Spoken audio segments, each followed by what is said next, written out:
Buenas tardes.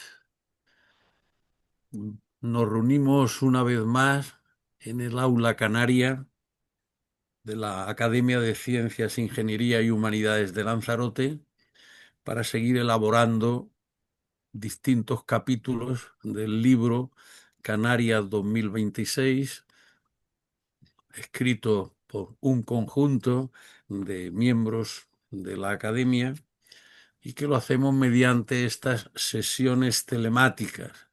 En este caso se trata hoy de la sesión décima, o lo que es lo mismo, la quinta de 2026. 5 por 3, 15. 15 capítulos ya en marcha. El mes que viene creo que cerraremos ya, digamos, el conjunto de este ciclo de pequeñas conferencias que serán después importantes capítulos de ese libro, ¿no? Bien, pues vamos entonces a dar comienzo a esta sesión décima del aula canaria. Y tiene en primer lugar la palabra Manuel Medina Ortega, que nos va a hablar de mito y fortuna de Lanzarote. Cuando quieras, Manolo. Buenas tardes, saludos a todos, espero que todos estén muy bien. En este momento estoy en Tenerife. El- Mi situación en el mundo es un poco rara, porque yo pasé 16 años sin salir de la isla de Lanzarote. Para mí el mundo empezaba y acababa en el muelle de Arrecife, en la playa del Reducto de entonces, y las calles que estaban alrededor, el campo, Uga, Yaiza, la Montaña del Fuego. Era un mundo francamente raro, que era mi mundo, en el que yo pensaba que además mi vida iba a transcurrir. Yo nunca pensé que tendría que irme de la isla de Lanzarote. Yo pensé que, bueno, que a lo largo de mi vida seguiría allí. Bueno, estaban mis parientes, mis abuelos, mis bisabuelos, mis primos, incluso las novias, todo era absolutamente Lanzarote. Luego entré en una especialidad que me ha llegado muy lejos, hasta el punto de que en este momento, pues aunque quiera, no puedo estar en Lanzarote, porque tengo que seguir trabajando en temas que no se cultivan en la isla de Lanzarote. Solamente en las campañas electorales que tuve que hacer en Lanzarote he conseguido mantener una vinculación con la gente. Me he recorrido la isla muchas veces, la conozco perfectamente, pero yo nací en una época en la que la isla estaba bastante aislada del resto del mundo. Aunque teníamos algunas comunicaciones, estas eran sobre todo por correo, el correillo, había algún avión de vez en cuando o barcos de vela, que era la comunicación normal.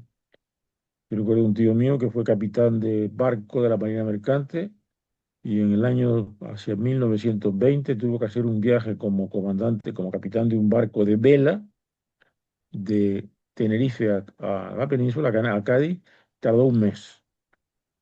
De alguna forma hemos perdido la dimensión geográfica de lo que es el archipiélago y las islas. El concepto de isla hoy está absolutamente obviado por el desarrollo de la navegación aérea, incluso por el desarrollo de la navegación marítima, pero una de navegación marítima muy especial.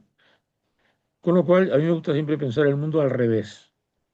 Es decir, yo estoy en este momento en una situación en la que parece que la gente llega a Lanzarote o a otras islas del archipiélago, pero me hago la idea de que personas que no estaban en la isla y que llegaron a ella, cómo llegaron, qué fue lo que hicieron, y me coloco en la piel de alguien que hubiera llegado a Lanzarote en el siglo XIII, como Lanzarote Manocello. Se encuentran unas islas preciosas, La Graciosa, Alegrasa, los nombres ya indican lo que suponía esto. Después de una travesía marítima cuyo destino no era cierto, porque el camino no se conocía y se podía perder uno con facilidad. El Lanzarote en el que vivir era el Lanzarote de la posguerra española y de la guerra mundial, bastante aislada. Hacía falta pasaporte para ir de una isla a otra. Para salir de Lanzarote había que ir con un pasaporte de identificativo y había controles en todos lados, incluso había un control internacional por parte de la Marina Británica que hacía que los barcos que navegaran entre Canarias y la península tuvieran que parar en Gibraltar para ser inspeccionados por la Marina Británica. Por tanto, era una situación absolutamente rara en la que la gente que vivíamos en la isla, que habíamos nacido en la isla, estábamos comunicados con el exterior a través de la radio, era el único medio de comunicación fiable, en aquella época no había televisión, no había internet, y pensábamos que solamente se podía vivir así, que otro tipo de vida diferente no era posible, ni de subsistencia, ni cosa por el estilo. En ese mundo, pues estaba la figura de César Manrique, que era mayor que yo, pero con el que yo tuve relación desde el principio, que tenía la ventaja de que era un hombre con una gran imaginación. Y yo creo que sobre César Manrique tuvo mucha influencia, aunque él no creo que fuera alumno directo de él, porque era muy joven, Agustín Espinosa. Agustín Espinosa, que era catedrático de literatura, había estudiado en la Universidad de Tenerife, había estudiado en la Universidad de Granada y se le nombra en el año 1927 comisario regio para el edificio, para el Instituto de Enseñanza Media de Lanzarote, que era uno de los pocos institutos, de los primeros institutos de enseñanza media que existían en el archipiélago, junto con el de la Laguna y el de Las Palmas. Y Agustín Espinosa tiene una obra maravillosa que se llama Lancelot 28-7. Lancelot, el nombre del caballero de la tabla redonda, 28 que era el paralelo y 7 que era el meridiano de la isla del Hierro con respecto a la isla del Hierro, que era el meridiano que marcaba en un momento determinado la situación del mundo. Entonces, durante el tiempo que estuvo en Lanzarote, en esta isla que era completamente distinta a la actual, muy seca, quedándose en la pensión de Don Claudio, en la calle Real de Arrecife, escribió un libro precioso, El Lancelot 28-7. Y ahí él dice que bueno, que el Lanzarote debería tener un mito, porque todo pueblo necesita mitos para vivir.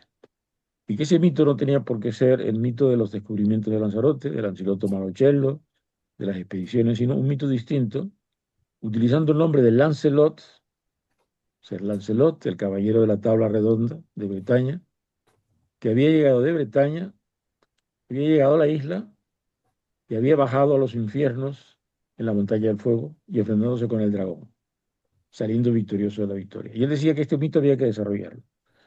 Curiosamente, César, evidentemente leyó la obra de Spinoza, porque la obra de Agustín Spinoza es de un gran valor, diríamos, literario, pero también simbólico. Es una literatura simbolista. Y de alguna forma, César Manrique quiso hacer el mito de Agustín Espinosa y lo encontramos en las imágenes que hace. Por ejemplo, la imagen del cangrejo de Janubio, que se convierte, perdón, de los jameos, que se convierte en el símbolo de la isla de Lanzarote en el escudo de César Manrique. Es un cangrejo que tiene algo de criatura mitológica, que es anterior a la historia y se consolida en ella. De alguna forma, César ha hecho un mito de la isla de Lanzarote. La gente viene a la isla de Lanzarote por el mito de la isla de Lanzarote, inventada en un principio por Agustín Espinosa y desarrollado por César Manrique. La alternativa que teníamos en una isla tan pobre como la de Lanzarote, en un momento determinado recuerdo que se pensó que iba a haber un proyecto de construir una gran base militar norteamericana en la isla. Era la época de bienvenido Mr. Marshall. Si se construyó una gran base militar en la isla, el nivel de vida de la isla aumentaría, todo el mundo tendría empleo y se acabaría con la miseria y la pobreza de la isla. Por fortuna, esto no se llevó a cabo. No se llegó a construir nunca una base militar norteamericana en la isla de Lanzarote. Y César Manrique se preocupó de crear ese mito de una isla distinta, en el que el acceso era muy difícil en aquel momento. Para ir a Lanzarote de turista, había que ir primero a Las Palmas o a Tenerife y desde allí obtener un viaje particular con un sistema diferenciado. Pero César empezó a crear símbolos que tenían que ver con esta mitología y los espacios geográficos que él desarrolló, como la Batalla del Fuego, como los jameos, incluso podemos mencionar el propio las salinas de Janubio, dan una isla, una isla completamente distinta. De forma que cuando Forbin en un momento determinado se produjo el gran desarrollo turístico de Canarias, que no sería posible sin la aviación a reacción, que no se produjo hasta los años 60. Cuando empezó a desarrollarse, César consiguió que en ese momento las autoridades de la isla tuvieran una especie de, bueno, unas normas no muy bien fundamentadas que impedía la construcción, por ejemplo, de edificios. Había un proyecto, por ejemplo, de eh, desarrollar apartamentos en la Montaña del Fuego. César consiguió cargárselo. Había gente que había inscrito propiedades en el territorio, en la zona de la Montaña del Fuego. Se consiguió la creación de una protección especial del Parque Nacional de Timanfaya y luego más tarde, con la declaración del desarrollo de la biosfera, se consolidó esta concesión. El Lanzarote se desarrolló, por tanto, en torno a unos criterios distintos de los que habíamos mencionado anteriormente. Toda comunidad humana necesita una base económica. Hasta esta época, la base económica de Lanzarote era una agricultura muy elemental, muy pobre, muy rudimentaria, y una pesca en el Sáhara Occidental de gente que se pasaba meses en barcos de vela, 8 meses, es la zafra de la pesca, sin volver a casa, sin poder bañarse con agua dulce, tienen que bañarse en agua caliente, en el agua de sal, en el agua del mar y en unas condiciones absolutamente pésimas. En los años 60 y 70 se empezó a ver esta transformación, empezó a aparecer un turismo para Lanzarote inspirado en las recetas de César, lo cual ha hecho que Lanzarote tenga un desarrollo muy peculiar desde el punto de vista turístico y esto ha sido asimilado por la población de Lanzarote.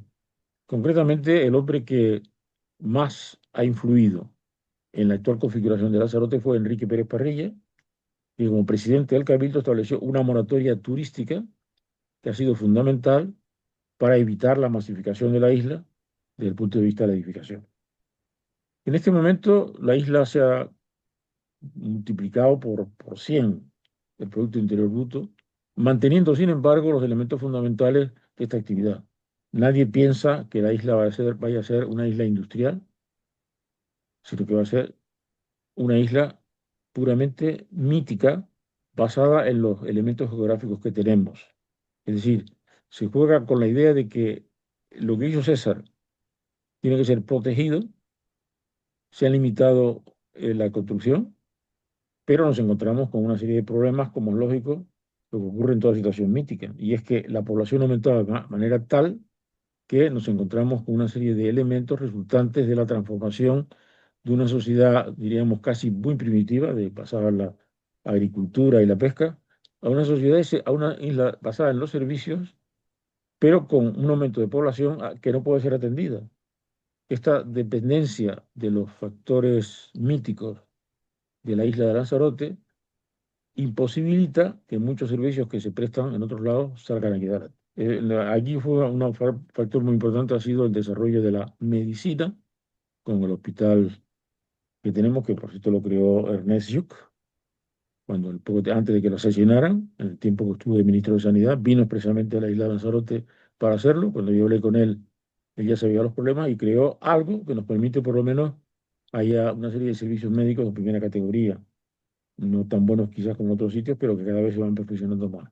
Con lo cual, el habitante de la isla de Lanzarote puede hoy vivir en ese mundo especial de Lanzarote, gozar del mantenimiento de los pasajes naturales que teníamos, pero con una serie de limitaciones. Todos conocen bien las limitaciones. La primera es la vivienda. Si el problema de la vivienda es un problema en todo el territorio nacional, en Lanzarote es un problema tremendo, porque la mayor parte de la gente, una persona que tenga destino en Lanzarote, no se atreve a ir a la isla porque le saldría demasiado caro vivir en la isla. Por lo cual, pero no sé qué solución puede tener, porque si se construyen viviendas para todos los que quieren venir a Lanzarote, acabaríamos con la isla de Lanzarote. O sea, el mito de la isla de Lanzarote ha permitido hacer lo que llamamos la fortuna de Lanzarote. La fortuna que ha consistido sobre todo en una fortuna material. La isla ha pasado de ser una de las más pobres a ser la más rica, más alta en nivel de renta de todo el archipiélago canario, con un nivel de vida bastante alto y con actividades culturales y con centros como el de la Fundación César Manrique y otros más en el que se puede llevar a cabo una gran actividad, pero con este tipo de limitaciones. El problema de la fortuna se mide en términos crematísticos. Y entonces esto enlaza con otro mito Es el mito del rey Midas. El rey Midas que consiguió que todo lo que tocara se convirtiera en oro, pero a consecuencia de esto no podía comer nada y acabó muriendo de inanición. Es decir, el desarrollo de un mito de Lanzarote sin tomar en cuenta las limitaciones materiales que tiene la isla plantea problemas. Por tanto, la fortuna de Lanzarote basada en el mito se encuentra con la limitación de que caemos en el otro mito, el mito del rey Midas, en el que todo se traduce en dinero. En dinero, en ventajas climatísticas que luego no se traduce en ventajas del nivel de vida. Y entonces la isla es un sitio privilegiado, el alquiler, o sea, los veraneos y las estancias en Lanzarote son más caros que en otros sitios, destinos muy especializados, y la gente viene a ver este fenómeno particular que tiene la isla. La isla hay que reconocer que César consiguió resaltar las peculiaridades de la isla sin inventarse nada, porque una realidad existió entonces. La cuestión en este momento es si este mito de la isla de Lanzarote se puede aumentar. Sobre todo, tenemos un impacto brutal del transporte por carretera. Una isla en la que había antes 3 o 4 coches, unos cuantos camiones, y el transporte era en camello, en burro o andando, tiene en este momento un parque móvil impresionante con coches muy modernos en los que la gente se desplaza a toda velocidad por el interior de la isla. Por tanto, la pregunta que me hago en este momento, y ya con esto quiero terminar, es si ese mito de la isla de Lanzarote, en la que se ha basado la fortuna de la isla de Lanzarote, puede mantenerse mucho tiempo. Porque, por un lado, si desaparece el mito de Lanzarote, desaparece la fortuna de Lanzarote. La gente no vendrá a Lanzarote a disfrutar de la isla. Pero si crece demasiado, también acabará eliminándolo. Con lo cual, tenemos un verdadero dilema. Yo no voy a hablar ahora como político, le corresponderá a los políticos resolver el tema, pero está claro que este crecimiento de la isla, basado en una idea mítica de la isla de Lanzarote, tiene problemas. Yo quiero dejarlo aquí simplemente por si alguien considera que estas reflexiones son útiles de alguna manera, pero bueno, no he recurrido a PowerPoint ni cosas por el estilo, sino que parto de la base de que todos ustedes conocen la realidad de la isla y sus problemas, y si alguien tiene ideas de cómo superar las dificultades con las que la isla se encuentra. Por ejemplo, dificultades en el suministro de agua, dificultades en la vivienda, dificultades en los transportes, dificultades incluso en la forma de vida. ¿Qué hacemos con esto? Y lo dejo aquí simplemente.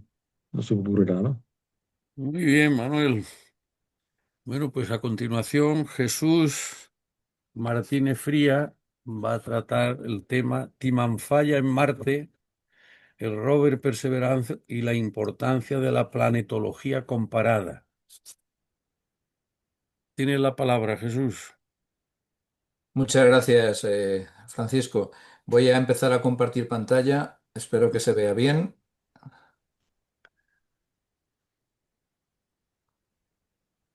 Bien, esta es la imagen de portada. ¿Se ve bien? Muy bien, muy bien. Bueno, pues en esta contribución me parecía interesante hacer una puesta al día de cuál es la situación de la investigación sobre planetología comparada, sobre los análogos terrestres o análogos planetarios, la importancia de Canarias, específicamente Lanzarote, en este tema. Y luego veremos también que Tenerife. Yo creo que es de ley decir y explicar, como expondré, que muchísimos trabajos llevados a cabo en Tenerife pues han sido fundamentales, han sido cruciales para que Lanzarote ahora se encuentre en pleno apogeo desde muchísimos puntos de vista, ¿no? Entonces yo creo que hay que resarcir a Tenerife de muchas cosas y de la importancia que tiene, ¿no? Y luego por terminar finalmente con unas pinceladas sobre algunos aspectos que ocurrieron antes de ayer, ¿no? Y es que la NASA pues seleccionó un nuevo grupo de 4 astronautas y uno de ellos es un astronauta europeo que tiene una conexión también con Canarias, como podré explicar más adelante. Este es el índice, el guión, son aproximadamente media docena de puntos, una brevísima introducción, hablar sobre lo que es la planetología comparada, porque yo entiendo que hay muchos colegas que no entienden muy bien o que no conocen muy bien la forma de trabajar entre distintos planetas, también entre la Tierra y la Luna, ¿no? Porque se puede hacer planetología comparada, aunque el concepto no es planetas comparados, sino planetas y satélites. la importancia de los análogos y, por supuesto, Islas Canarias, Tenerife y Lanzarote, la importancia que han tenido, ¿no? Aunque también en La Gomera se han realizado realicé hace muchos años algunos estudios en la zona de Tamargada con las inclusiones de hierro níquel en las ilmenitas, ¿no? De las rocas ígneas. Y finalmente acabar con el contexto actual y lo que comentaba de los astronautas. Bien, una brevísima introducción para decir que la geología tradicional se centra en la Tierra, pero la idea es eh, extrapolar todo el conjunto de conceptual y metodológico de las geociencias al espacio, a otros planetas, en este caso de nuestro sistema solar, que es lo que cada vez tenemos mucho más cerca, ¿no? Fundamentalmente Marte, que es el planeta, el principal objetivo planetario de exploración geológica y astrobiológica y además el primer planeta donde la humanidad se va a trasladar por primera vez. Es decir, que conocer Marte también es conocer nuestro contexto planetario más cercano dentro de los denominados planetas telúricos, Mercurio, Venus, la Tierra y Marte, ¿no? Nuestro contexto vital se va ampliando de acuerdo con nuestra capacidad también para investigar nuestro entorno, ¿no? En este caso hacia el espacio. En este escenario más amplio, pues la planetología comparada, como pongo aquí, se ha convertido en un área de conocimiento fundamental para bueno, investigar, para estudiar la futura habitabilidad humana en el espacio y también para muchísimos estudios sobre recursos naturales, ingeniería espacial, agricultura espacial, arquitectura espacial, medicina espacial, derecho espacial. Es decir, que todas las disciplinas se están abriendo ahora mismo al espacio y la Luna va a ser el primer objeto de nuestro sistema solar donde vamos a empezar a extrapolar y desarrollar todas las actividades de la humanidad en nuevo contexto, ¿no? Estas dos imágenes son dos imágenes, una es de la Agencia Espacial Europea, la de la izquierda, donde se ve el denominado Moon Village, el pueblo lunar. Esto es un objetivo mucho más ambicioso.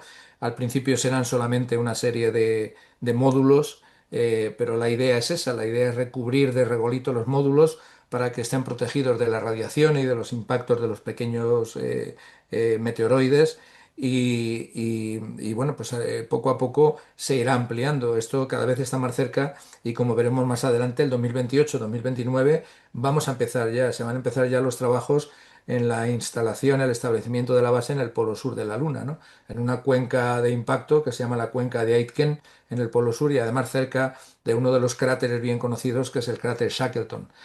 Y la imagen de la derecha es una imagen de Artemisa. No voy a hablar mucho de Artemisa porque hablaré un poco más cuando estemos en Burgos, pero esta es una imagen que ha hecho la NASA de Artemisa donde se ve pues ya los módulos y cómo pues se van a establecer con distintos trabajos donde los trabajos manuales de ingeniería y de geología y de geotecnia van a ser importantísimos, ¿no? Bien, la planetología comparada, solamente tres trazos gruesos, constituye un pilar fundamental, por lo tanto, de las ciencias planetarias. Nos permite estudiar los procesos geológicos y evolutivos comunes y también los divergentes entre los distintos cuerpos del sistema solar. Nos permite establecer analogías y diferencias y contextualizar la historia de la Tierra y su evolución geológica. Por ejemplo, el estudio de la Luna es fundamental para comprender el origen de la Tierra, porque la Luna se formó como consecuencia del impacto de un objeto del tamaño de Marte, que se ha denominado Theia, contra la prototierra, contra la Tierra primitiva. Nuestro planeta es un planeta superactivo, muy activo, y prácticamente no quedan retazos de afloramientos rocosos que conserven como eran las características de las rocas primitivas de hace más de 4.000 millones de años, cuando ocurrió el impacto, y por lo tanto tenemos que acudir a los asteroides o también a la Luna. La Luna no tiene esa actividad geológica importante y nos permite recopilar, colectar una serie de muestras que sí conservan las características químicas y mineralógicas de nuestros orígenes.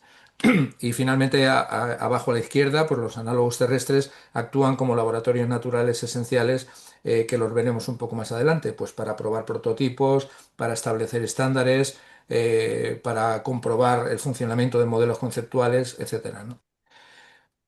Marte está en Lanzarote y en Canarias en general, ¿no? En especial en Lanzarote y en Tenerife, pero también Lanzarote y Tenerife, como veremos, están en Marte, ¿no? Es decir, que hay un efecto de retroalimentación de que lo que hacemos desde la Tierra hacia el espacio también tiene una compensación hacia nosotros mismos porque también aprendemos del espacio y lo podemos aplicar a nuestro propio planeta, ¿no?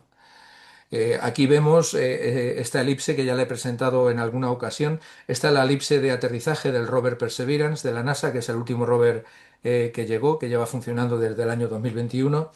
Y bueno, como pueden comprobar, hay dos zonas que son Teide y Timanfaya, porque nosotros, vamos, yo propuse que estas zonas estuvieran en la elipse de aterrizaje. Normalmente proponemos nombres para todas las cuadrículas donde se está trabajando, que tienen unos nombres muy raros con números y siglas y tal. Y bueno, pues yo propuse estas dos zonas de Canarias y cuál fue mi sorpresa cuando pusieron Timanfaya concretamente en el centro de la elipse de aterrizaje, justo enfrente del delta donde ha aterrizado el rover Perseverance. Finalmente el rover no aterrizó en Timanfaya ni en Teide, pero sí ha aterrizado entre dos zonas de Canarias. Ha aterrizado en la zona de Canyon de Chelly, porque se va autocorrigiendo para no estrellarse el mismo rover. Y bueno, esta zona se ha vuelto a denominar como Octavia Butler, que es el nombre que se le ha dado mucho más oficialmente, que es una escritora de ciencia ficción. Pero bueno, tenemos el orgullo, la satisfacción de que esto está publicado además por Catherine Stack en Journal Geophysical Research, que dos zonas de Canarias, dos zonas españolas, pues tienen una importancia crucial también en la elipse, ¿no? Otro aspecto de la planetología comparada, si tuviéramos que sintetizar su importancia, bueno, la he sintetizado en estos dos aspectos. Esto, al igual que la imagen de portada, también la he hecho ayudándome con inteligencia artificial. Le dije a Gemini que me hiciera un modelo donde se explicara esta colaboración entre Canarias, la Luna y Marte. Y bueno, pues ha hecho un modelo bonito. He tenido que ir ajustándolo un poco, pero yo creo que se describen muy bien las características tanto en cuanto a materiales, sobre todo en la Luna, y en cuanto a procesos en Marte. Obviamente procesos en Marte porque Marte ha sido geodinámicamente activo, mientras que la Luna, como he comentado antes, no lo ha sido, ¿no? Bueno, pues comprender mejor el origen y evolución de nuestro propio planeta, abordar estos estudios de habitabilidad y astrobiología, predecir y mitigar ciertos riesgos como los impactos de objetos de grandes dimensiones y también abordar de manera comparada los aspectos del vulcanismo y guiar la futura exploración, sobre todo con el tema de los análogos y con el ISRU. El ISRU es un concepto que desarrollaron en la NASA que se refiere al In Situ Research Utilization, y es más o menos lo que se viene utilizando en todos los sitios, utilizar las rocas y los minerales que hay alrededor pues como recursos para hacer carreteras, caminos, escudos antirradiación, pistas de despegue, aterrizaje, pues como se hace como se hacía antiguamente, ¿no? Lo que hay en Canarias pues son cosas construidas con materiales que hay allí, ¿no? O lo que hay en Ávila con los granitos o en Salamanca, ¿no? Pues en la Luna será igual. Trasladar material al espacio es carísimo y por lo tanto, pues las propias rocas son un recurso, es lo que se llama el ISRU, ¿no? Bien, otro aspecto relacionado con la planetología comparada son ya los análogos terrestres, ya nos metemos en ello, en particular Lanzarote, que es la zona que, bueno, pues después de todos los trabajos que hemos hecho en los últimos 11 años, pues la verdad es que se ha disparado hacia el espacio y ahora pues es la zona, es una de las zonas más importantes del mundo para este tipo de estudios y vienen científicos de todos los países a trabajar en Lanzarote, lo cual tiene también sus pros y sus contras porque en Lanzarote hay un montón de figuras, está la Reserva de la Biosfera, está el Geoparque, está el Parque Nacional, está el Parque Natural, el Preparque. Es decir, hay que tener en cuenta muchísimos aspectos y hay que hacer los trabajos y dar las autorizaciones siguiendo una serie de protocolos, ¿no? Sin embargo, como decía al principio, todo esto que ha sido un éxito absoluto en Lanzarote, pues no podría haber ocurrido sin tener en cuenta lo que hemos hecho en Tenerife, ¿no? Y me gustaría, pues, por lo menos dejar constancia de ello aquí en este capítulo del libro, ¿no? Tenerife y Lanzarote son las dos islas que venimos utilizando principalmente. Y no solo me refiero al Parque Nacional de Timanfaya, ¿no? En Lanzarote, sino al conjunto de la isla, porque toda la isla es un laboratorio natural, ¿no? Donde podemos llevar a cabo un montón de experimentos con espectrómetros portátiles y prácticamente sin necesidad de muestrear ni de arrancar el material para llevárnoslo al laboratorio. Es decir, ahora tenemos espectrómetros portátiles que nos permiten hacer estudios de ablación por láser, de espectroscopía Raman, de rayos X, de fluorescencia de rayos X, directamente sobre el terreno donde no dañamos absolutamente nada los afloramientos, ¿no? Estos paisajes volcánicos están dominados por flujos basálticos, fundamentalmente. En Tenerife son mucho más ricos en cuanto a su diversidad petrológica y geoquímica, y hay estructuras que se han preservado, hay similitudes morfológicas, mineralógicas, geoquímicas, con terrenos lunares, que son sobre todo los mareas basálticos de la Luna, y con terrenos marcianos, ¿no? Los campos volcánicos y el regolito alterado. Y desde la perspectiva española, en colaboración pues, con la Agencia Espacial Europea y la NASA, pues se han convertido en campos de prueba para rovers, instrumentos científicos, modelos, estándares, como decía, etcétera. Incluso el curso de instrucción de astronautas en el que venimos trabajando desde el año 2016, ¿no? Y hay un aspecto que yo creo que también es muy importante y es la actividad divulgativa y educativa, no solamente la actividad científica, ¿no? Esto yo creo que es crucial para que la sociedad sea consciente de la importancia de su entorno geológico, que muchas veces se desprecia como diciendo, bueno, estos son piedras, no tiene importancia y sin embargo, pues el entorno geológico tiene una importancia crucial también hacia el espacio, ¿no? Y para despertar, por supuesto, vocaciones en las futuras generaciones de investigadores. Yo creo que estos aspectos educativos son también muy importantes. Bien, ya rápidamente comentar que en Tenerife empezamos a trabajar en la zona de Taganana, donde descubrimos los primeros análogos, que son estas bolsas de jaspe rojo que descubrimos, bueno, con un colega, con mi colega José Antonio Rodríguez Losada, de la Universidad de La Laguna, y también con Antonio Darwich, que estuvimos trabajando después. Y dentro de estas bolsadas de jaspe, que prácticamente es sílice, es ópalo, pues había otra serie de minerales, había magnetitas que estaban escondidas dentro de los jaspes y luego descubrimos una cosa muy interesante y es que es justo lo que se ve debajo de los jaspes, con el microscopio electrónico, descubrimos procesos de biomineralización. Es decir, había bacterias que vivían en estos ambientes extremos a unas temperaturas no muy altas, pero de manera importante, ¿no? Esto nos hizo también utilizar estos modelos no solamente en relación con la mineralogía, sino con los posibles ecosistemas bacterianos que estuvieron viviendo en la zona y que daban lugar a estos minerales que se ven, que son estas pequeñas bacterias, estructuras esféricas, ¿no? Que vemos aquí. Y bueno, en caso de que en Marte tengamos ambientes similares, que los tenemos, la existencia de hidrotermalismo y ópalo en Marte es bien conocida desde hace años, pues si tuviéramos que buscar huellas de vida serían de este tipo, ¿no? La segunda zona donde estuvimos trabajando en Tenerife es en la zona del Teide, en el Parque de las Cañadas, que bueno, pues es uno de los paisajes volcánicos más impresionantes del mundo. Y aquí estuvimos trabajando en los azulejos. Aquí vemos algunos de los espectrómetros portátiles. Esto donde se ve el puntito verde, este es el láser del Raman, del espectrómetro Raman, y este es el espectrómetro LIPS, ¿no? La zona de los azulejos es muy interesante porque todos estos colores que se ven, turquesas, azules, verdes, ocres, lo que reflejan es la interacción de las aguas calientes del sistema hidrotermal con la roca volcánica. De manera que en superficie nos permite hacer un seguimiento muy claro de cuáles son los resultados mineralógicos y geoquímicos de la interacción de estas aguas con las rocas volcánicas, ¿no? Y por eso pues una zona donde estuvimos trabajando de manera muy importante. Además hay rocas de estos materiales que hemos incorporado dentro de la base de datos de los rovers, del Curiosity y del Perseverance, es decir, que Canarias ya está con sus rocas como base de datos. Y bueno, pues sin ánimo de ser exhaustivo, pues hicimos una tesis doctoral sobre Tenerife como análogo de Marte con la Universidad de Valladolid y también codirigí una tesis de máster con la Universidad de Graz en Austria sobre pues, el estudio petrológico y geoquímico de las áreas afectadas por la alteración subaérea y los procesos hidrotermales, ¿no? Otros aspectos muy interesantes que se han hecho en Tenerife, pues es estos aspectos que fueron pioneros en su momento, en el año 2010, hace ya un montón de tiempo, sobre la utilización del suelo lunar para fabricar regolito o, por ejemplo, la fabricación de regolito para una empresa, para la empresa VS, que fabricó este dispositivo para la recolección de material regolítico, material volcánico fragmentario en superficies planetarias y que además fue portada en la Agencia Espacial Europea, ¿no?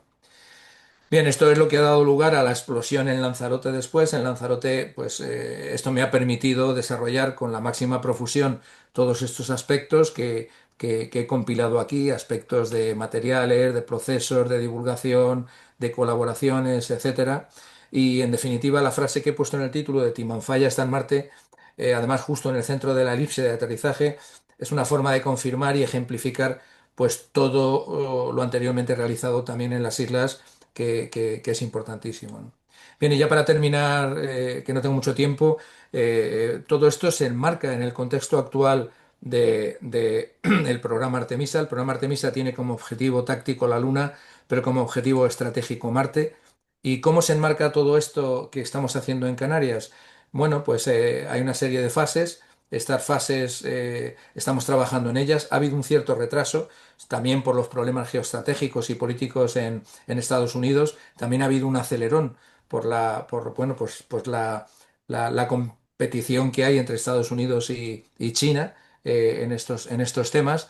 Pero bueno, la idea es que para llegar a Marte hay que volver a la Luna. Este es el concepto de Artemisa. Y que además tenemos que volver a la Luna no para poner la bandera, sino para establecernos. Y ahí en el Polo Sur, como comentaba, es donde se va a establecer la base lunar. Estamos justo en este momento donde la flecha está puesta aquí. Ya hemos pasado por Artemisa 1 y Artemisa 2. La próxima será Artemisa 3. La tripulación ha sido antes de ayer, cuando se ha definido por parte de la NASA. Aquí pone mediados finales del 2027, pero bueno, nadie niega que puede haber un retraso también pues de 6 meses o incluso más, ¿no? Artemisa 4 será la que descenderá y empezarán las primeras pruebas para el establecimiento de la base. Esta es la misión, esta es la tripulación que se describió antes de ayer. Y bueno, pues aquí hay una cosa muy interesante, para mí muy bonita también, yo creo que para nosotros en la academia, y es que en la tripulación de Artemisa 3, de izquierda a derecha, pues tenemos a estos 4 astronautas, pero el segundo es Luca Parmitano, que es un astronauta europeo y Luca Parmitano es italiano. Y la curiosidad es que Luca Parmitano, estos son todos los astronautas que han estado en Lanzarote y que hemos podido formar en el curso de instrucción de astronautas y que han tenido la delicadeza de dedicarnos sus fotografías. Hemos tenido astronautas, 2 astronautas japoneses, 2 mujeres de la NASA, astronautas, todos ellos han volado al espacio ya, ¿no? Un cosmonauta soviético y todos los demás mujeres y hombres de la Agencia Espacial Europea, ¿no? A mí me gusta esta fotografía porque se ven los 2 astronautas en la Cueva de los Verdes, a Samantha Cristoforetti y a Matías Maurer, y además se los ve después en la Estación Espacial Internacional, ¿no? O sea, los dos han estado en Lanzarote y los dos han estado en la Estación Espacial. Pero lo que quería comentar es que de los 4 astronautas que han seleccionado, pues Luca Parmitano fue uno de los astronautas, concretamente uno de los 3 astronautas que formó parte de la primera edición del curso Pangea en 2016. Con lo cual, pues a mí me hace mucha ilusión que un astronauta que ha estado en Lanzarote, pues va a ser el primer europeo, por así decirlo, que va a participar en este programa Artemisa. Y por mi parte, nada más. Muchas gracias por su atención y disculpa si me he pasado un poco de tiempo. Nada, Jesús, perfecto, maravilloso. Muy bien, pues damos paso a Enrique Díaz Herrera, que se va a centrar en el silbo gomero y la enseñanza. Cuando quieras, Enrique. Ahora. Buenas tardes. Bueno, sí, tal como ha dicho el presidente, voy a centrarlo en el silbo gomero, pero más bien en un aspecto del silbo gomero, que es su implantación en las escuelas canarias, sobre todo en la Gomera, claro, aunque también pues imparte clase en algunos centros de otras islas. Eh, Voy a empezar, es decir, dividí la pequeña charla en una serie de bloques para dar a conocer, todos más o menos ya conocen lo que es el silbo gomero, lo que significa, pero bueno, a lo mejor hay ciertos aspectos más desconocidos, como su naturaleza lingüística, es decir, cómo se genera el sonido, cómo, digamos, qué va en ese sonido, Entonces yo he puesto los siguientes apartados, esto como en primer lugar, origen y evolución del silbo gomero.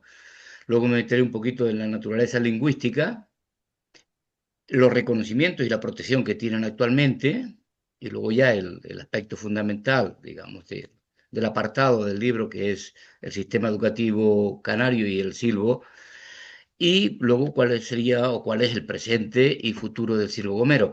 En el libro, pues, digamos, de manera más exhaustiva me meto en el sistema educativo. Aquí he intentado repartir para no hacer la charla, digamos, menos amena y dar a conocer todo esto.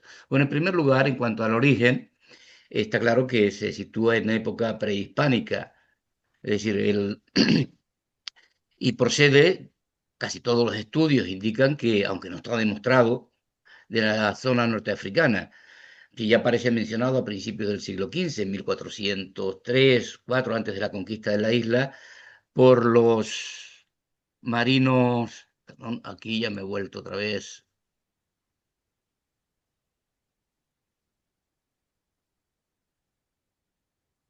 Vamos a ver, es que yo no sé cómo. Ahora bien. Vamos a seguir un poquito, perdón. Digo que ya aparece mencionado en el viaje que hicieron a Canarias, pues franceses como Jean de Bettencourt, Gadifer de la Salle. Bueno, una vez que se produce la conquista en la isla, se mantuvo el silbo, es decir, cuando llegan los españoles allí, lo que se habla o lo que se silba es el idioma de los habitantes prehistóricos, se piensa que es el guanche, y luego pues cambia al español silbado.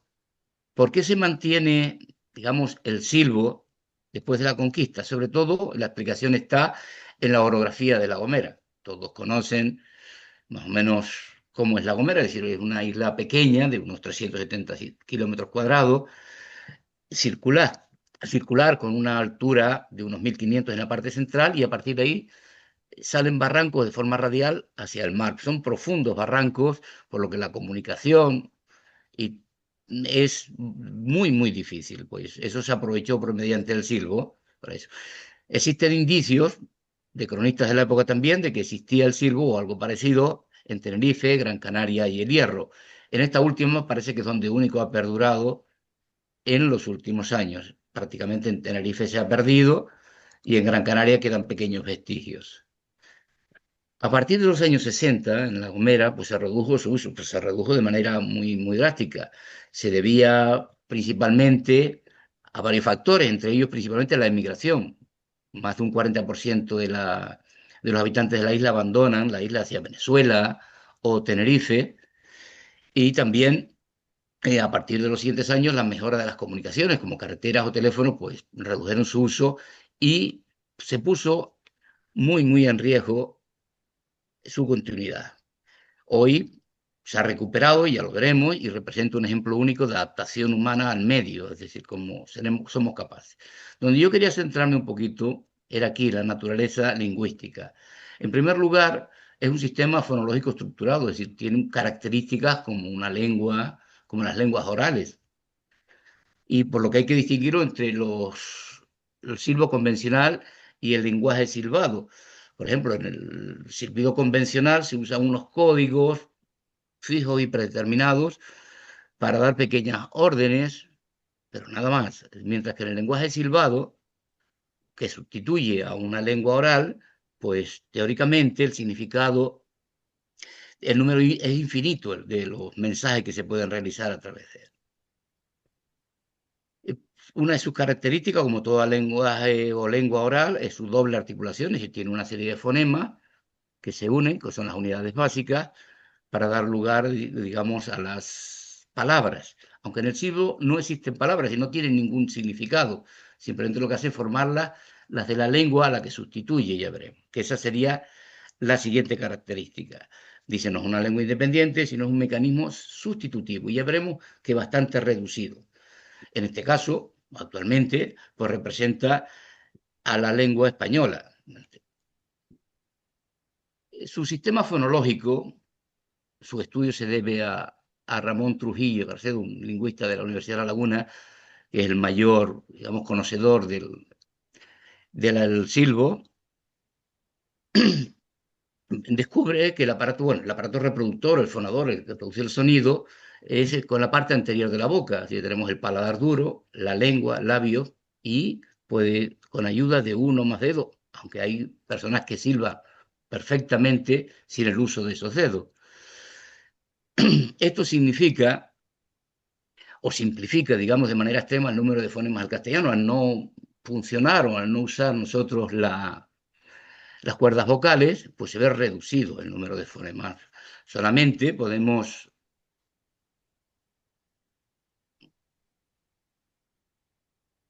Vamos a ver, no sé qué ha pasado ahora.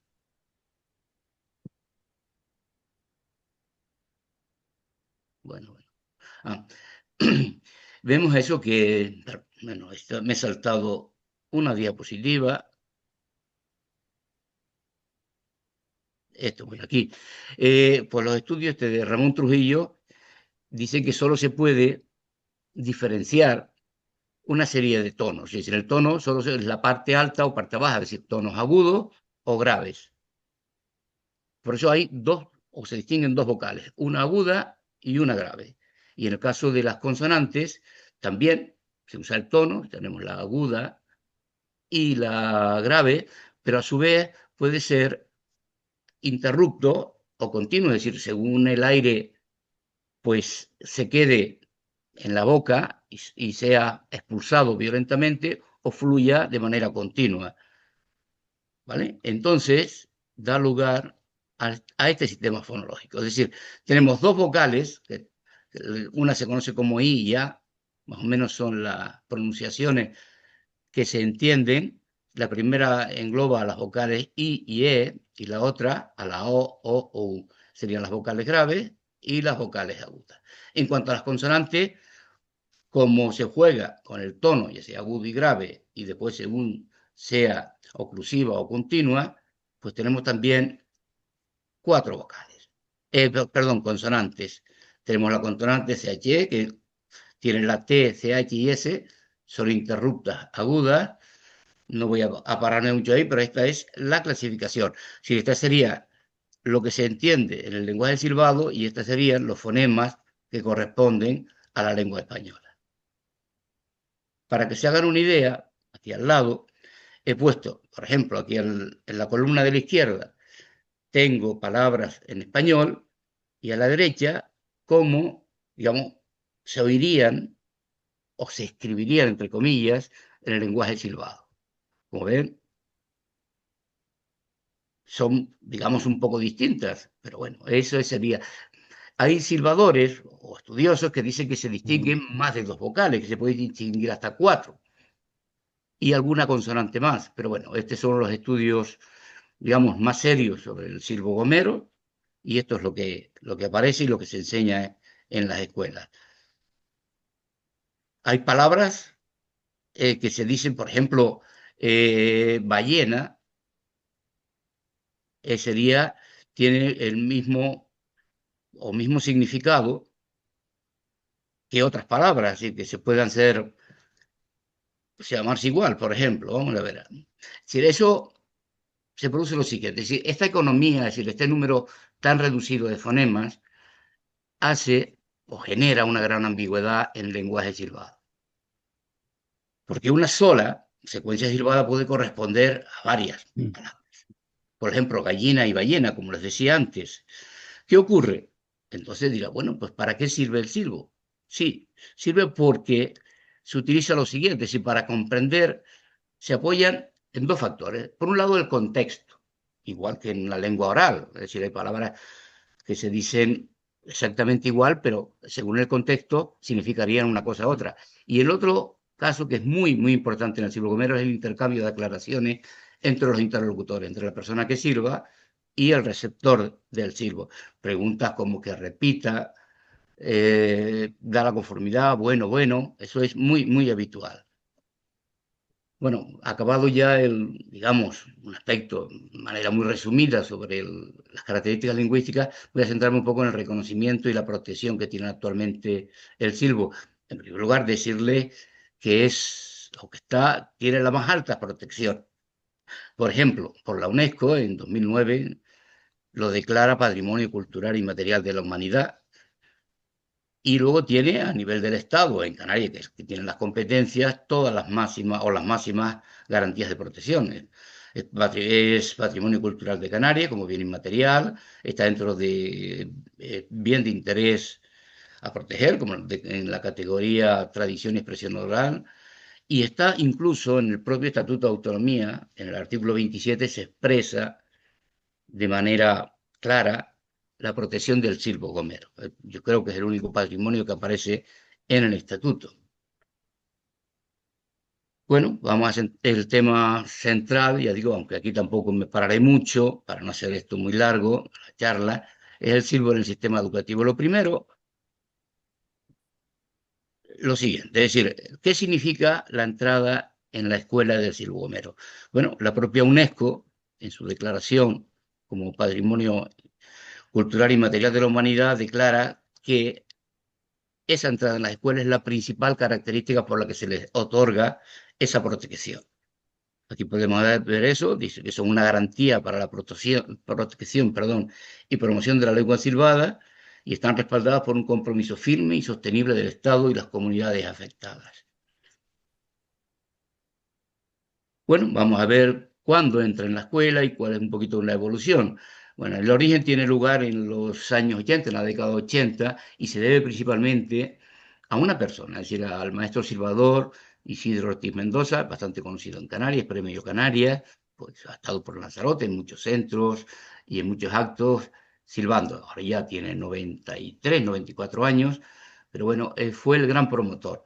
Él emigra a Venezuela y aquí tenemos una foto de él.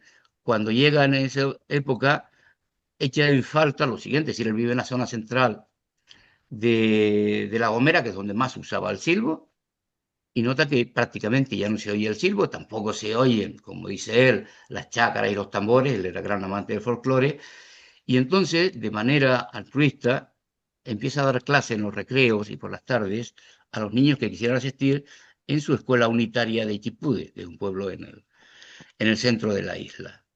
Aquella experiencia se extendió a otros centros, primero en Valle del Rey, luego a Valle Hermoso, y a partir de ahí se incorporan algunos maestros nuevos, silbadores me refiero.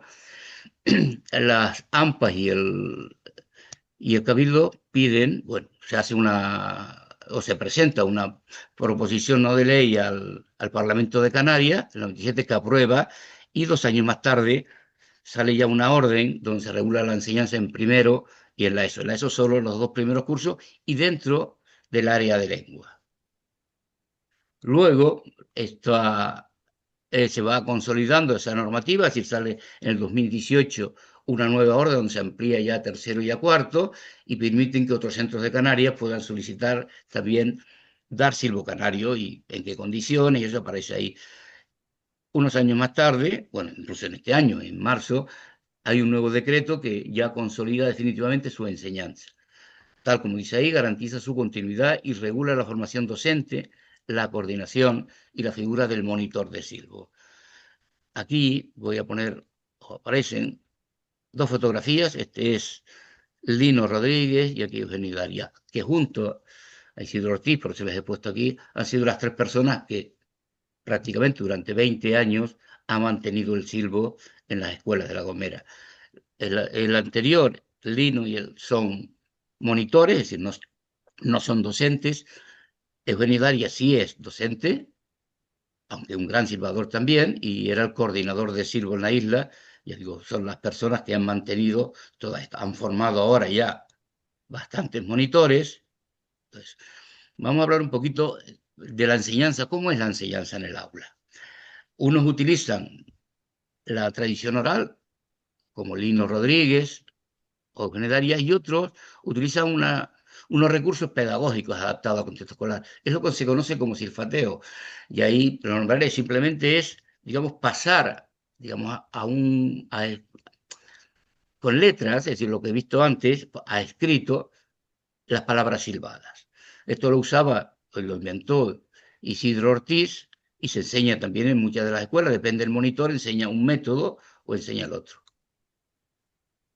Se imparte, ya digo, en el área de lengua una vez por semana durante 20-25 minutos, es decir, que la carga horaria del silbo es poca, pero bueno, es lo que se permite o permite la norma, pero ya veremos que se puede y se amplía en otro tipo de actividades.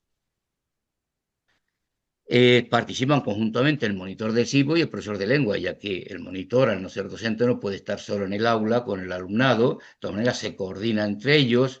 A veces utilizan o se silban palabras que están dando el profesor o profesora de lengua.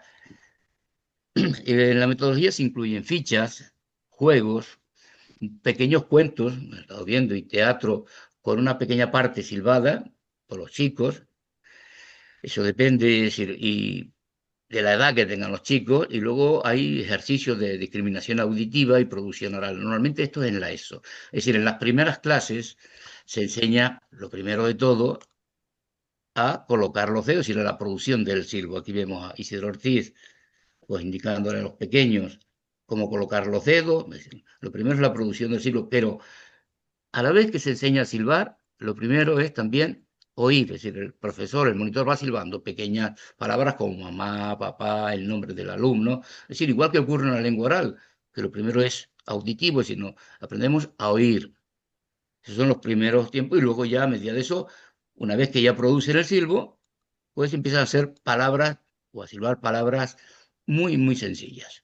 Se va esto mejorando, es decir, al final luego se hacen pequeñas frases y luego al final se intenta que sepa silbar. Es verdad que se ve, ya lo decía antes, que la enseñanza en el aula se ve completada por muchas cosas. Es decir, se lleva al alumno que mejor silba, digamos, se hacen competiciones en la tarde, no competiciones, sino simplemente con, digamos, exhibiciones de silbo. Cuando vienen alumnos a otras islas, siempre van alumnos a silbarles, no los monitores, sino los alumnos de igual a igual, y intervienen en fiestas y todo esto. Los objetivos principales es comprender mensajes silbados en contextos cotidianos y luego producir los mensajes, pero siempre va acompañado de una valoración del silbo como patrimonio cultural de La Gomera, bueno, y de toda Canarias ya.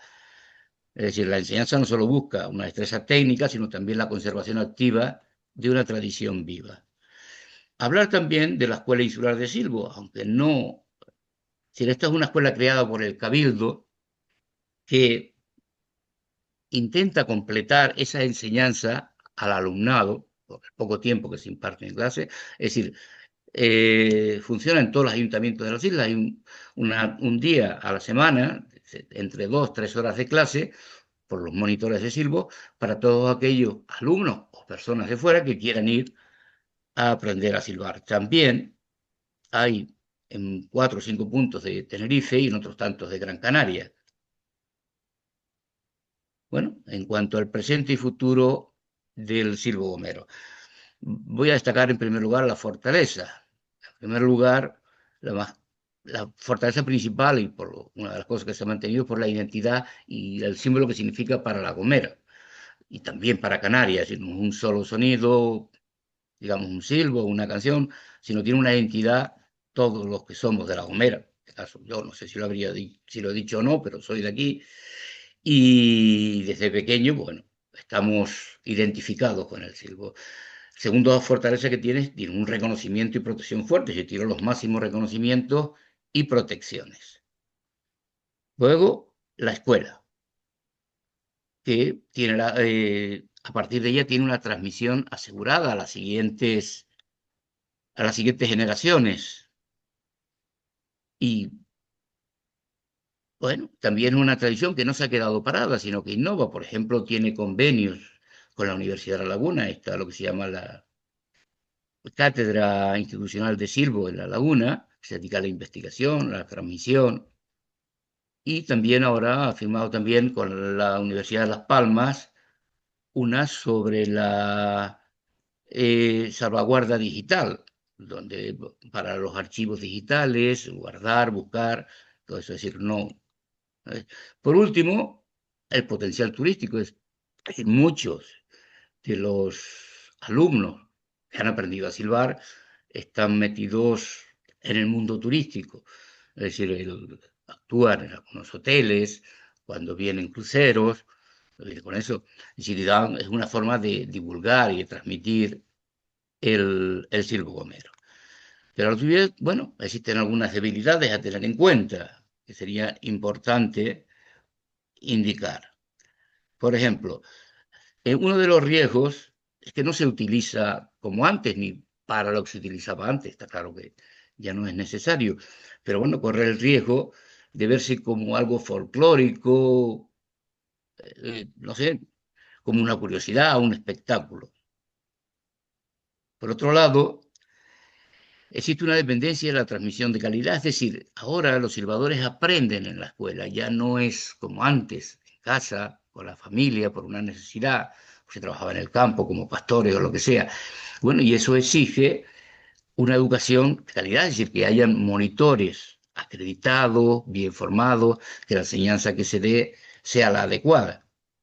Por otro lado, la fragilidad demográfica y territorial, al igual que ocurrió en los años 60 del siglo pasado, bueno, esto es una isla muy pequeña con pocos habitantes y cualquier, digamos, problema donde descienda drásticamente el número de silbadores, pues puede ser algo, digamos, malo para mantener el silbo. Bueno, como conclusiones, no quería resumir mucho más, simplemente, bueno, entender que no es un sonido como otro cualquiera, sino que tiene un gran valor histórico, lingüístico y antropológico. Por otro lado, ha perdurado en el tiempo y sigue siendo la identidad de esta isla y también de Canarias. Es o representa un ejemplo de adaptación de los humanos al medio, el mantener ese tipo de comunicaciones, entender, ya digo que por ser tal como dije anteriormente, características propias de un lenguaje, no es un silbo convencional, está perfectamente protegido y, y seguir el hecho más importante, la introducción de la escuela, ahí es donde quería pararme, es decir, la introducción a la escuela son la que evitó que desapareciera el silbo, es la que ha llevado a los máximos reconocimientos y parece ser que es la que le va a dar una continuidad para que sea conocido por las, perdón, eh, generaciones venideras. Bueno, ahora al final sí me gustaría simplemente, vamos a ver cómo lo puedo hacer, ponerles un vídeo, un pequeño vídeo simplemente, lo ha hecho ahora el nieto de mi hermano, y si quería ponérselo.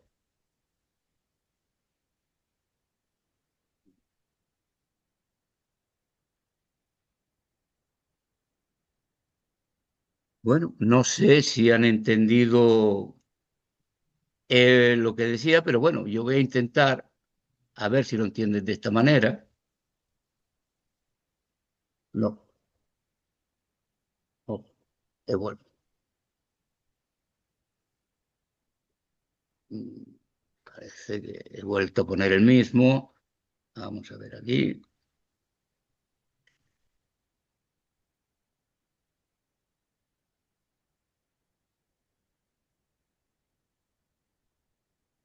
Bueno, esto lo ha silbado, ya digo, el nieto de mi hermano, tiene apenas 12 años y es uno de los alumnos de estas escuelas homeras. Bueno, pues yo prácticamente con esto he terminado, no quiero hacerlo mucho más largo, espero que les haya servido de algo esta charla. Muchas gracias. Muy bien, pues nada, hemos asistido a una sesión con tres temas muy diferentes, ciertamente, muy diferentes, pero que sí tienen un hilo común, que es el interés de los tres temas, ¿no?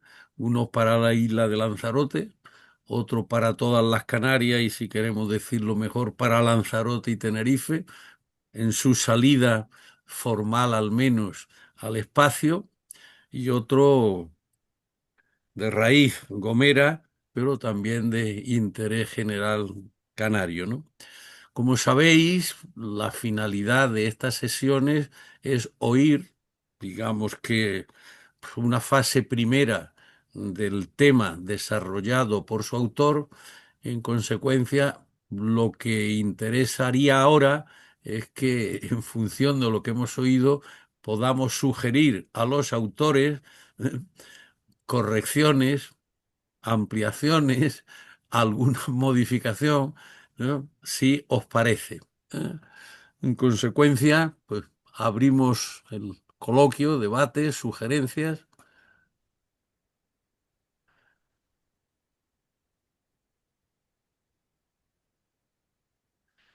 A ver, Roque.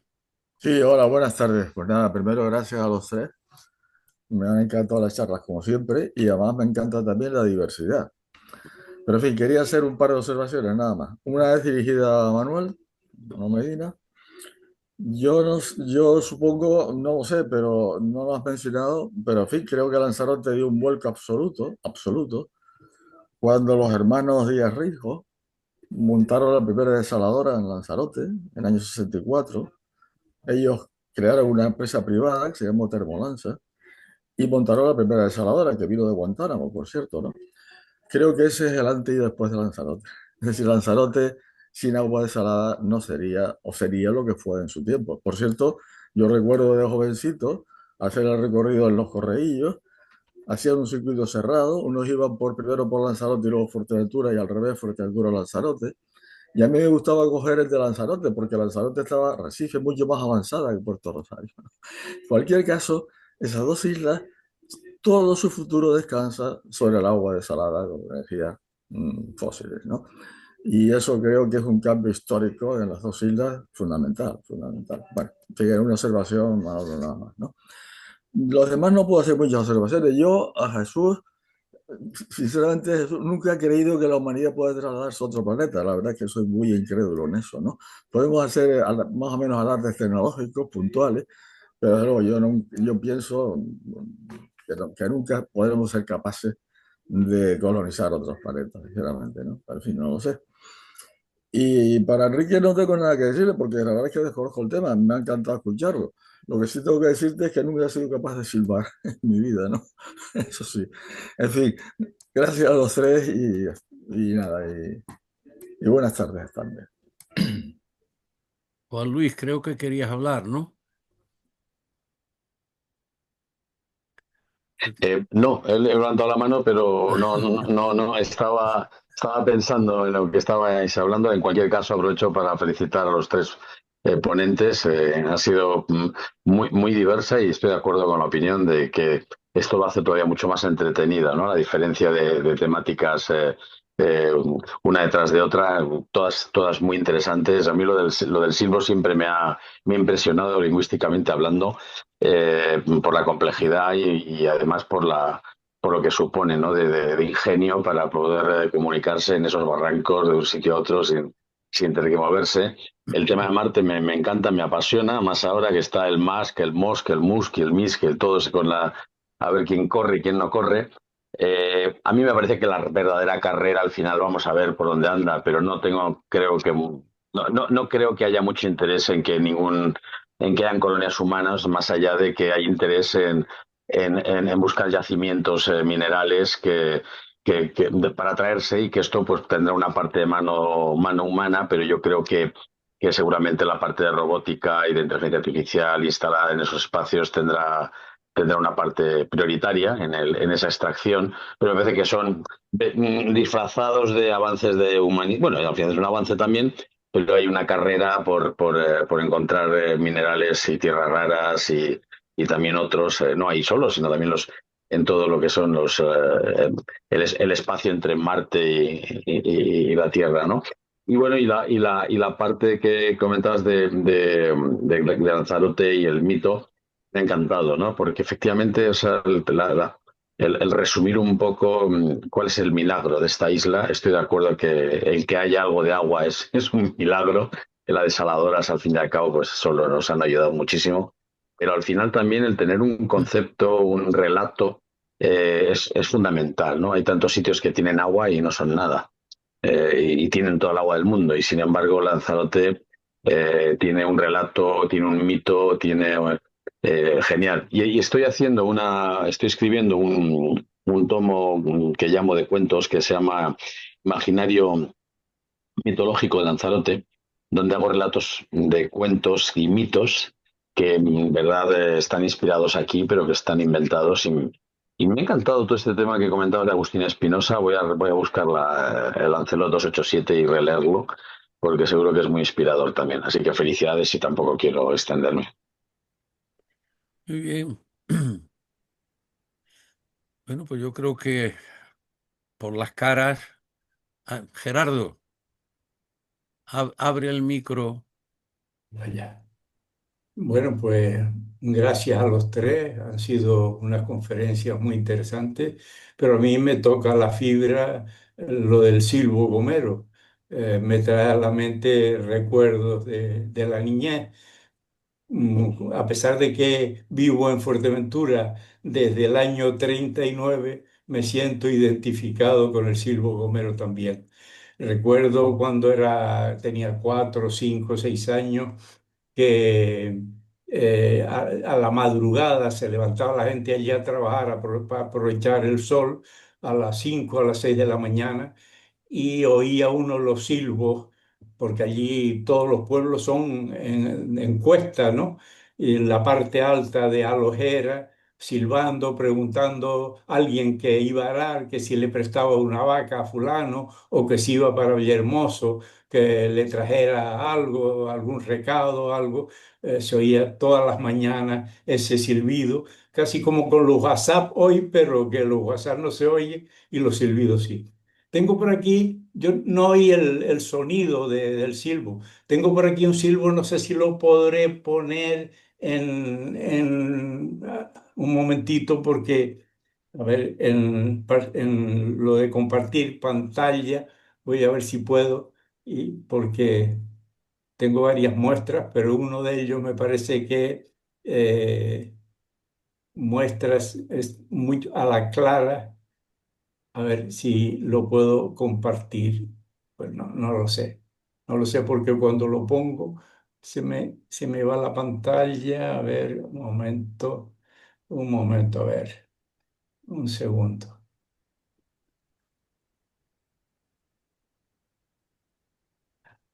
No lo que quiero es compartir la pantalla para que se vea, porque está transcrito, ¿no? Un segundo, a ver, compartir pantalla. A ver, este silbo, no, no lo veo por aquí. No veo dónde está. Está en la parte inferior, una línea Mm. inferior, si metes, Ah, sí, está aquí. A ver si esto se ve. ¿Se está viendo? de momento no. Ahora, Ahora. A ver si se oye también.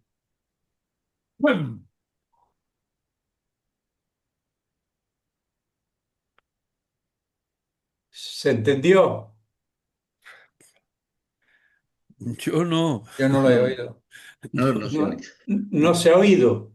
no, No, No, Y pues, yo ahora con lo de Gerardo, el vídeo que yo puse antes se oyó o no. no, yo no lo oí, yo no no, lo no. oí, Es que yo ese no es lo el oí problema. tampoco. Es una pena porque, ya digo, es Sí, un niño de 11 años y silba perfectamente.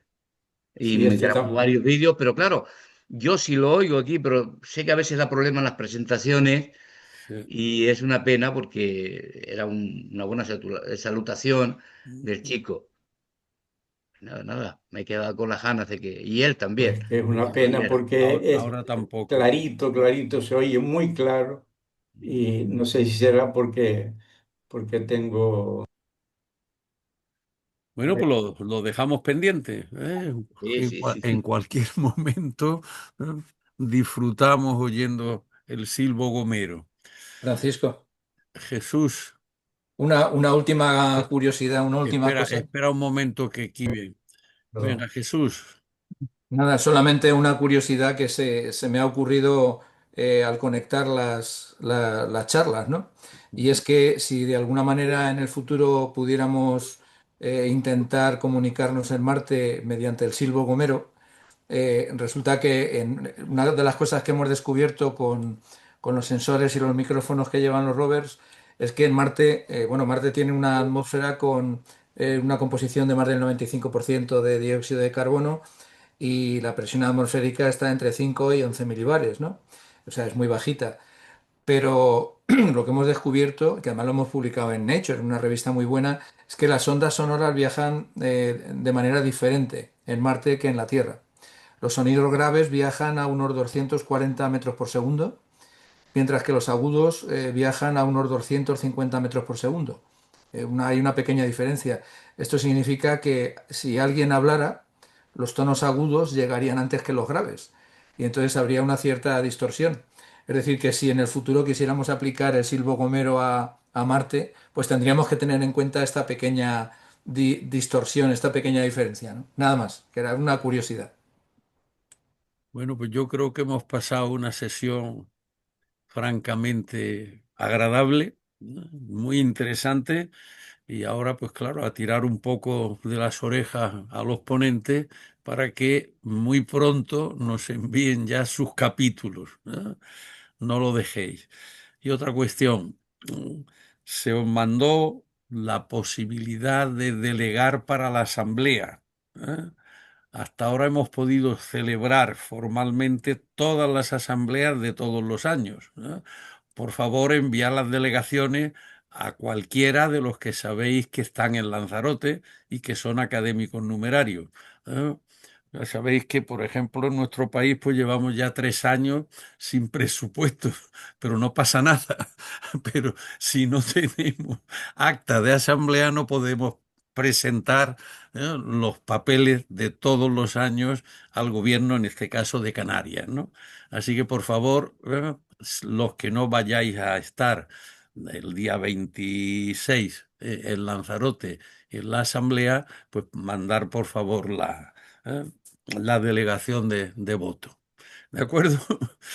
Muy bien, pues esos días tendremos sesión presencial en Lanzarote el 24, 25 y 26 y después ya sabéis, el primer lunes de mes, aunque sea julio. ¿Eh? ¿De acuerdo? Lo tenéis ya o lo tenemos puesto en las noticias. ¿De qué va? Pues nada, muy buenas tardes, muchas gracias a Buenas todos y sobre todo a los ponentes, ¿no?